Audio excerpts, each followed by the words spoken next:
এখন শীতটা এমন পড়েছে যে সোয়েটার পরেও থাকা যাচ্ছে না, আবার সোয়েটার ছাড়াও থাকা যাচ্ছে না।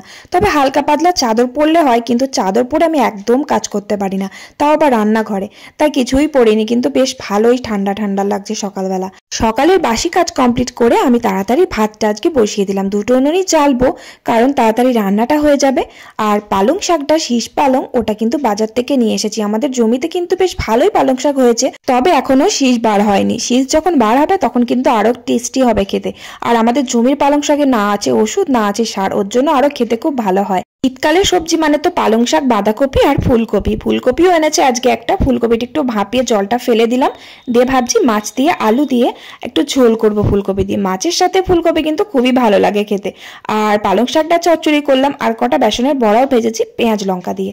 আর ফুলকপি মাছের ঝোলে কয়েকটা কাঁচা কলাও দিয়েছি। ব্যাস রান্না শেষ করে কড়াইটা মেজে চান করে খেতে বসলাম। ভিডিও ভালো লাগলে লাইক করে টাটা।